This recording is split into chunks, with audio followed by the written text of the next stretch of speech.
tubig natin. Kumukulo na siya.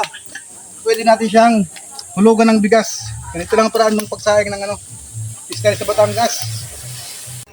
So mga lods, nandito nga pala tayo ngayon sa Barangay Mapapak, Barcelona, Sursugo. Yan, naimitahan tayo ni Boy Pulpog na magluto ng kanyang handa. Ito muna, unahin muna natin lutuin yung ating kanin. Bali, magpapakulo muna tayo ng tubig sa ating kawa. Tapos ito yung ating bigas na apat na takal na malaki o tsaba. Yan. Abangan nyo mga lods, mamaya pagkulo, hulugan natin ng bigas. Tubig natin. Kumukulo na siya. Pwede natin siyang hulugan ng bigas. Ganito lang ang paraan ng pagsaing ng iskay sa Batangas. Yung iba, tinatakal-takal pa ako, ina-estimate ko na lang.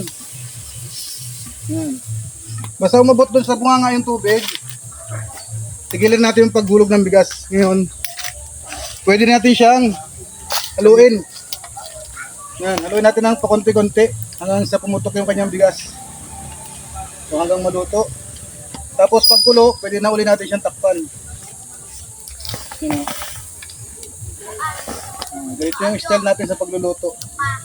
Naalala ko pa nung nandiyan ako sa Bayring Cavite, kay Mayor Daddy Bencito. Ito yung taga-saing. Siguro mga 5 truck na nasaing ko na bigas. Tapos yung ginagamit ko na kawa, kasya yung dalawang sako tag 25 kilos. Kung papansin nyo, kumukulo na siya.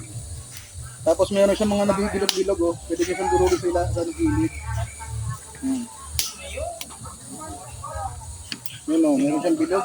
Yung bigas, idurugin nyo na siya ng pakanyan. Ipitin lang.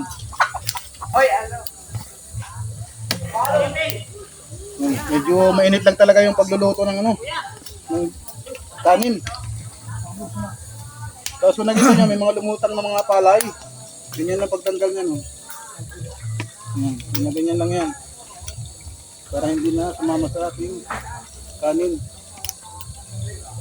Ito nga pala mga lods, hindi na natin hinuhugasan yung bigas para hindi mawala yung kanyang sarap.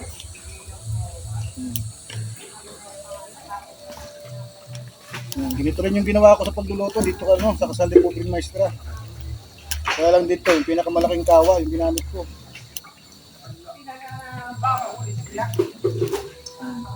Gawin lang natin haluin para hindi siya magputong. May nabubuo. Hindi nyo sa kilit para madurog.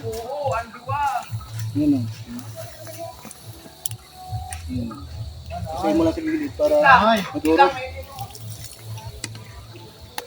Pag ganitong malakas yung kulo niya mga lods, dandahan na lang yung halo kasi aapaw na yung tubig niya. Para hindi na kulangin sa tubig. Kasi hindi natin pwedeng magdagan ng tubig. Hindi rin pwedeng bawasan. Kasi may hilaw. O kaya lalata. Pag ganyan malakas na mga lods yung kanyang kulo, ito na rin yung gagamitin natin pangtanggal ng kanyang apoy. Tanggalin natin yan ng apoy. Konti-konti. Hanggang matira na lang yung pinakagitna niya. Yung baga.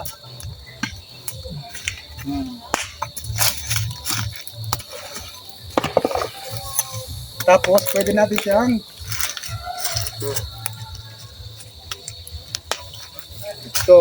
takpan natin ng dahon. Ito na yung ating gagawin pang takip. Hindi na tayo gagamit ng takip na bakal kasi maganda to. Mas mabango pa to sa kanin. Tapos patungan natin siya ng pampabigat. Ayun Yan mo lods, ito. Abangan nyo lang mamaya pag medyo naluto na.